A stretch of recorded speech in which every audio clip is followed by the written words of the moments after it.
छोड़ दीजिए। बोलो गजानन महाराज की जय हो। रक्षा सूत्र बांधन के रक्षा सूत्र बांधने के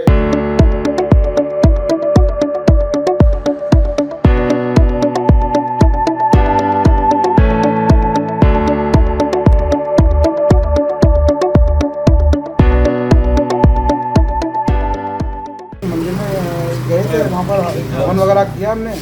हवन वगैरह करने के बाद पहले कोर्ट में थे, वहाँ पर कोर्ट परिसर में जाके हमने शपथ पत्र भरा, जिसमें हमने नोटरी वगैरह करवा दी, सारी औपचारिकता पूरी करी। और उसके बाद एक छोटा सा हवन रखा गया और उसमें जो भी पंडितों का जो भी आह्वान था, हवन वगैरह किया और भगवान को साक्षी मान के मैंने आज हिंदू धर्म में प्रवेश किया। सनातन धर्म वगैरह थे, कुछ मेरे मित्र थे, कुछ और लोग आ गए थे। यहाँ आ जाना और आप यहाँ पर स्थापन कर। कौन से मंदिर में जाके किया? मंदिर नहीं था सर, वो भी एक संस्था या कुछ ऐसा, भाव भी बोर्ड वोर्ड था नहीं। और वैसे में परेशान जब वहाँ पर कोई बोर्ड वोर्ड है नहीं। एक हॉल था, हॉल के अंदर वहाँ पर हुआ, हॉल था, मंदिर ही बना हुआ था वहाँ पर, तो मंदिर में नामांकन था। आखिर आपने क्यों धर्म परिवर्तन करने की सोची, क्या वजह रही? सर, धर्म परिवर्तन हर कोई इंसान अपने धर्म में ही जीता है, धर्म में ही मरता है, बिना परेशानी के, बिना तकलीफ के। कोई किसी भी चीज़ से परिवर्तन नहीं करता। मकान भी कोई चेंज करता है तो उसके पीछे कोई परेशानी होती है, गाड़ी चेंज करता है। तो धर्म परिवर्तन करा तो इसके पीछे बहुत बड़ा कारण है। और कारण ही बताने के लिए आज आप लोगों के सबके सामने मैं सम्मुख आया हूँ, आप लोगों के सामने आया हूँ और आप लोगों को बता रहा हूँ कि धर्म बहुत अच्छे हैं, सारे धर्म बहुत अच्छे हैं। मुझे किसी धर्म से कोई शिकायत नहीं, मुझे अपने धर्म से भी कोई शिकायत नहीं थी। लेकिन इन धर्म के लोगों ने मेरा सब कुछ छीन लिया, मेरे पास कुछ भी नहीं छोड़ा। हर एक इंसान चाहता है कि मैं अपने धर्म में जीऊँ और अपने गृहस्थ आश्रम में अपने सुखी रहूँ, अपने बच्चों की देखभाल करूँ और बच्चों को पढ़ा लिखा के और एक बच्चों पढ़ा लिखा के एक अच्छी ज़िंदगी, बेहतर ज़िंदगी देने की कोशिश करूँ, मेहनत मजदूरी करके, जो भी व्यवसाय कर रहा है।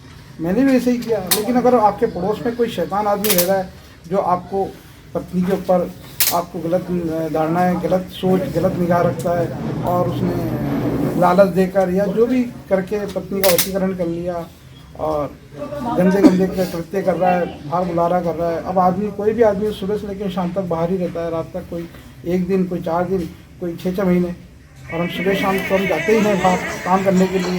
ये आदमी फ्री रेलवे से सस्पेंड चल रहा है, इसको सस्पेंड कर रखा है। इसने ये कोई काम धाम करता नहीं है। इसने देखा कि मुझे पास के पास कोई चाहिए जिसका खुद का घर का मकान है, मेरे पास घर का निजी मकान नहीं था, किराए मकान था। इसने पास में मस्जिद थी, उसकी एक केयरटेकर बन गया कि यहाँ पर साफ सफाई, झाड़ू पोछा है, यहाँ पर मैं अजान देना चालू कर दी इसने। और मुस्लिम समाज से है, मुस्लिम समाज से बड़ी बड़ी दाढ़ी रख रखी, टोपी लगा रखी, नमाज पेशानी पे एक अच्छे जो मुसलमान होते हैं, जो नेक आदमी होते हैं, मौलाना होते हैं, उनका निशान होता है। ये अपना आपका होलिया से बना रखा कि मैं एक बहुत ही नेक और एक अच्छा आदमी हूँ। पर इसके कर्म दुष्कर्म इतने बुरे हैं कि इसके अपने समुदाय के लोग भी इसको मारेंगे, छोड़ेंगे नहीं।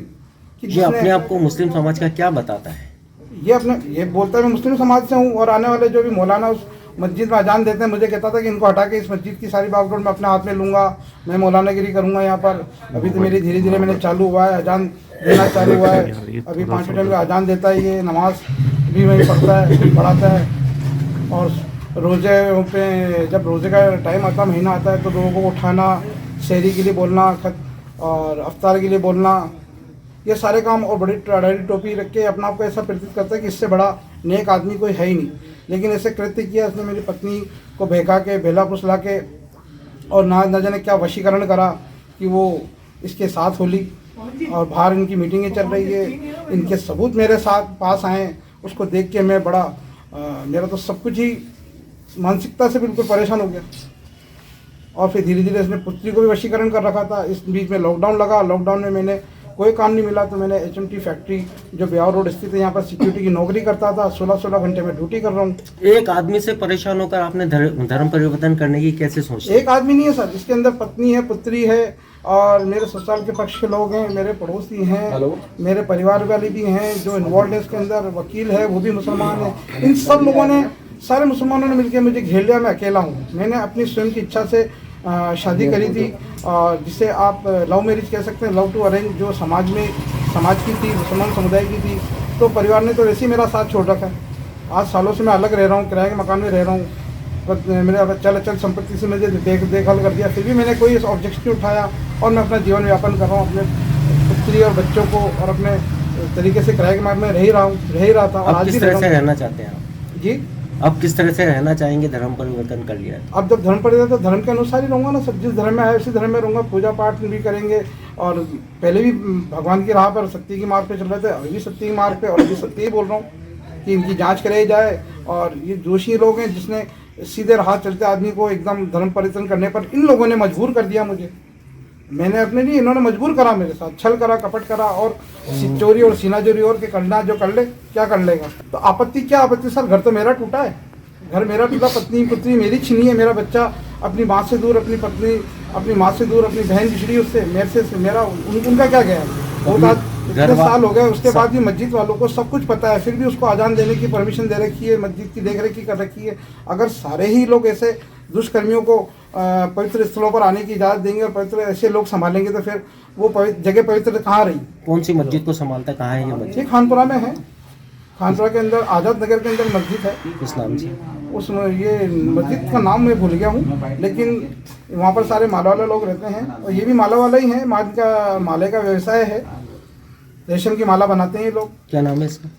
इसका नाम मैंने आपको इतना बता दिया है, और ये बताऊँ वहाँ पे जाके पता करेंगे तो मस्जिद में अजान देने का काम वो एक ही आदमी करता है। ठीक है। अब आपका बेटा और आज किस तरह से आपने पूजा अर्चना करी क्या? तो सर पूजा अर्चना आपने पूर्व में देख चुके होंगे इसके अंदर कि हम लोग पूजा अर्चना एक जगह करी थी। और मैंने अपनी स्वयं की इच्छा से, मेरे पास कोई संस्था के लोग नहीं आए कि भाई आप हिंदू धर्म में आओ, या उन्होंने मुझे फोर्स नहीं किया। मैंने स्वयं की इच्छा थी, स्वयं को मैंने दोनों धर्मों को देखा कि यार यहाँ के लोगों को देखा, धर्म तो बहुत अच्छे हैं लेकिन धर्मों को, लोगों को देखा कि कौन इंसानियत पे चल रहा है, कौन नहीं चल रहा है। जबकि मुस्लिम समुदाय और मुस्लिम जो इस्लाम है, इसकी नींव ही इंसानियत है। अब जो लोग इंसानियत में नहीं है उन्होंने इंसानियत छोड़ दी, इस्लाम को ऐसे लोग बदनाम कर रहे हैं, गलत मैसेज दे रहे हैं। तो मैं तो कहता हूँ कि सबसे पहले इनके ऊपर कार्रवाई करे जो हर धर्म, इस धर्म को जो बदनाम कर रहे हैं। धर्म बहुत अच्छा है, इसमें कहीं कमी नहीं है, कोई नहीं है, और कमी नाम कहना इसकी बदनामी करना है। अगर कुछ लोग प्रेशर करेंगे और धर्म परिवर्तन के लिए आपको घर वापसी की बात करेंगे तो क्या विचार सर? कौन सी वापसी? क्या मेरी पत्नी वापस आ सकती है मेरे पास? क्या मेरी पुत्री मेरे पास मिल सकती है? मेरा तलाक हो गया, उसके ऊपर जो उसकी पवित्रता थी वापस आ सकती है। वो ये चीज़ ला के दिखाएं तो फिर मैं सोचूंगा, विचार करूंगा कि किसी औरत की अगर पवित्र है, पवित्र होने के बाद पवित्र हो सकती है क्या? अब क्या नाम है आपका और आपके बेटे का? मेरा नाम पहले मोहम्मद शरीफ खान था, अब शरीफ अग्रवाल है। बच्चे का नाम अमन खान था, अब अमन अग्रवाल है।